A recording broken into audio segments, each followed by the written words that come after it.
হ্যাঁ, বিকাশ দা, আমি অনির্বাণ কথা বলছিলাম। আপনার হ্যাঁ, বলুন। দুটো প্রশ্ন করার ছিল আমার হ্যাঁ, বলুন। দর্শকদের জন্য। এক নম্বর হ্যাঁ। হচ্ছে যে গতকাল একটি খুব বহুল প্রচলিত মিডিয়াতে পশ্চিমবঙ্গের মুখ্যমন্ত্রীর একটি সাক্ষাৎকার নেওয়া হয়েছিল। তাতে এক জায়গায় বলেছে যে জ্যোতিবাবু মমতা বন্দ্যোপাধ্যায়কে শেষ দিকে দাঁড়িয়ে করুণ আর্তি করেছিলেন বামফ্রন্টের বিষয়ে, যে এই বামফ্রন্ট কবে যাবে। আমি আপনাকে একটুখানি বলি যে আমি একটি চ্যানেল চালাই, এবং এই চ্যানেলটাতে আমি অত্যন্ত মানে একেবারে পরিষ্কার করে বলি যে আমি একটি বামপন্থী মতাদর্শের মানুষ। তো আমার দর্শক যারা শ্রোতা, তারাও অনেকটাই এই বামপন্থী মতাদর্শে বিশ্বাসী। তো তাদের কৌতূহল এবং আমারও কৌতূহল বশত, আপনি তো সে সময় কলকাতার মেয়র ছিলেন, সরকারের বিভিন্ন কাজে যুক্ত ছিলেন, যদি একটু এই প্রশ্নটার ব্যাপারে আপনার মতামত জানান। দেখুন, আমি না যদি আমার বিভিন্ন চ্যানেলে বক্তব্য শুনে থাকেন, দেখবেন আমি একটা কথা বলি, আজও বলছি, আগামী দিনেও বলবো, হুম। যে এই রাজ্যের যিনি বর্তমান মুখ্যমন্ত্রী তিনি কখনোই সত্য কথা বলেন না, হুম। সত্য বলতে পারেন না, তথ্য ভিত্তিক কোনো কথা বলেন না। হুম।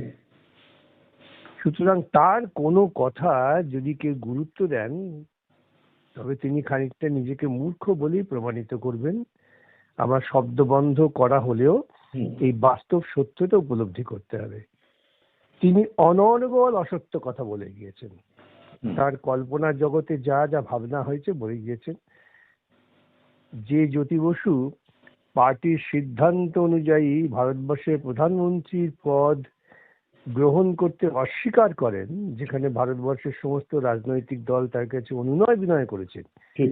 তিনি তার দলের লোক দিয়ে প্রচার করাননি যে আগামী দিনে প্রধানমন্ত্রী জ্যোতি বসু। হুম। সেই মানুষটা, যার এত সাংগঠনিক শৃঙ্খলা বোধ, হুম। তিনি ওর মতো একজন উন্মাদকে কথা বলবেন, এটা বিশ্বাস করাটা হচ্ছে নিজেকে উন্মাদ বলেই প্রমাণ করা। কিন্তু দাদা, মানুষ তো মানে যারা বিশেষ করে বামপন্থী মনস্ক মানুষ, তাদের মধ্যে এই কথাটা শুনে একটা বিভ্রান্তি হয়েছিল, যার জন্যই আপনাকে ফোন করা বা আপনার কাছ থেকে শোনা। আসলে মমতা বন্দ্যোপাধ্যায়কে তো জ্যোতি বসু আহ, ব্যক্তিগতভাবে তো এমনি কন্যা সম দিতেন, স্নেহ করতেন। দেখুন, একটা জিনিস পরিষ্কার বোঝা দরকার, হুম। বামপন্থী মনস্ক হোক, ডানপন্থী মনস্ক হোক, তারা যদি সুস্থ মনস্কতার মানসিক হন, হুম। তবে তাদের বোঝা উচিত যে রাজনৈতিক মতাদর্শগত সংঘর্ষ এবং ব্যক্তিগত সম্পর্কটা সম্পূর্ণ ভিন্ন। একদম। এই বোধটা থাকা দরকার। আমি আপনাকে একটা ছোট্ট উদাহরণ দিই। হুম। সাধন গুপ্ত, হুম। হুম। তিনি একটি মতাদর্শে বিশ্বাস করতেন, তার নিজের কন্যা হুম। সে ভিন্ন মতাদর্শে বিশ্বাস করতেন। হুম। সাধন গুপ্ত এমনকি উকিলদের ভোটেও তিনি সরাসরি তার মেয়েকে ভোট দেননি। হুম। তিনি বলেছেন, এটা তো মতাদর্শগত ব্যাপার, আমার সঙ্গে আমার কন্যার সম্পর্ক ভিন্ন জিনিস, হুম। কিন্তু আমার মতাদর্শের ক্ষেত্রে কোনো রকম সমঝোতা নেই। এই বোধ, এই চেতনা তৃণমূল, বিজেপি বা কোনো দক্ষিণপন্থী রাজনৈতিক নেতাদের মধ্যে থাকে না, থাকতে পারে না। হুম। হুম। তাই আজকে তিনি এই সমস্ত কথা বলছেন। তিনি জানেন যে জ্যোতিবাবু তো প্রতিবাদ করার জন্য উঠে আসবেন না।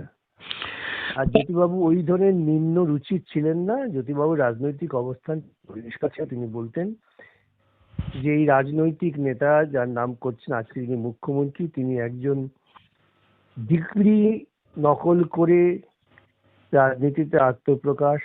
তিনি বিজেপিকে হাত ধরে টেনে নিয়ে এসেছেন পশ্চিমবঙ্গে। তিনি বলছেন এটা সবচেয়ে বড় অপরাধ করেছে মমতা।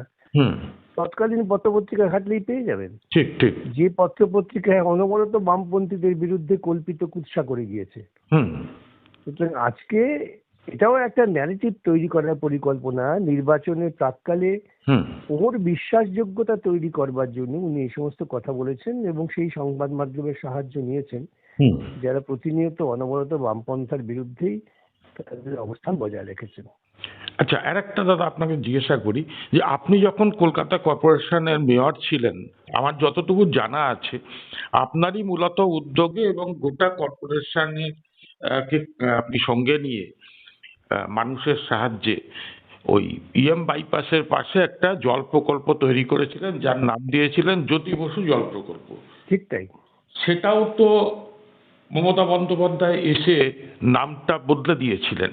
আমি জানি না ঠিক কথা। পরবর্তীকালে কি তার নাম হয়েছে। না না, শুনুন, এটা তো মজার কথা, মানে যেদিনকে উনি ক্ষমতায় সেদিনকে সব জায়গা থেকে, হুম হুম যেখানে বামপন্থী নেতারা যে সমস্ত প্রকল্প করেছিলেন, তারা নিজেরা আত্মপ্রচার করেননি, কিন্তু হুম পুরো সাংগঠনিকভাবে পুরসভার পক্ষ থেকে বলা হয়েছিল হুম যে এটা উদ্বোধন করলেন তমুক।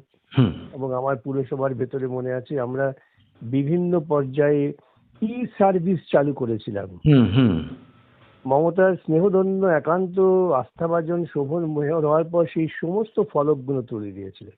হুম আমরা বাইপাসের ধারে যে জল প্রকল্প চালু করেছিলাম, যেটা কলকাতার মানুষ সর্বিকভাবেই তারা পানীয় জল পেতে পারেন, আর্সেনিক মুক্ত পানীয় জল, হুম এসেই তারা জ্যোতি বসু জল প্রকল্পের নামটা পাল্টে করলেন জয় হিন্দ জল প্রকল্প। হ্যাঁ হ্যাঁ, জয় হিন্দ, জয় হিন্দ। হ্যাঁ, সুতরাং এইরকম একটি নক্কারজনক ভূমিকা যারা পালন করেছেন তারা আজকে জ্যোতিবাবুর, তারপরে আপনার রাজারহাটে জ্যোতি বসু নগরী, ওটাও সেটা তো আমি বাদই দিলাম, ধরুন জ্যোতি বসু নগর বাদ দিয়েছেন, ঠিক আছে, হুম যে ওরা ওরা ওই রকম নিম্ন পর্যায়ে নামতে পারেন, সেটাও ঠিক আছে, হুম কিন্তু এটা জল প্রকল্প, হুম হুম সেটাকে এসে সঙ্গে সঙ্গে জয় হিন্দ করে দিলেন। কেন জানেন, মানুষের বিক্ষোভ হতে পারে, মানুষ বলবে না হ্যাঁ তা জয় হিন্দ করেছি, তাহলে একটা বিভ্রান্তিমূলক পরিস্থিতি তৈরি করা হলো। এই ভদ্রমহিলা কখনোই, আমি তো বলি জীবনে কখনোই রাজনৈতিক জীবনে সত্য কথা বলেননি। হুম উনি সত্য কি জিনিস জানেন না। একদম।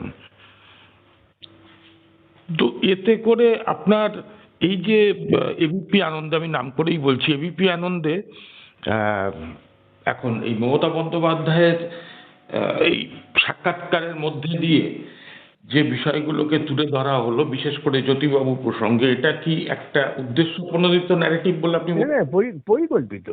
হুম বর্তমান সময়ে মানুষ ক্রমশ ক্রমশ ধোঁয়াশার বাইরে চলে আসছেন, তাদের মোহভঙ্গ হচ্ছে।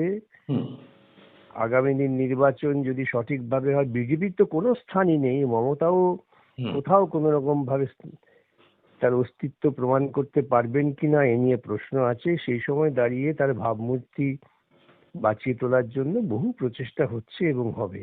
এটা তার অন্যতম। এটা তার অন্যতম। আপনার কাছ থেকে শুনে আমি এবং আমার দর্শক শ্রোতারা অনেকটাই পরিষ্কার হলাম।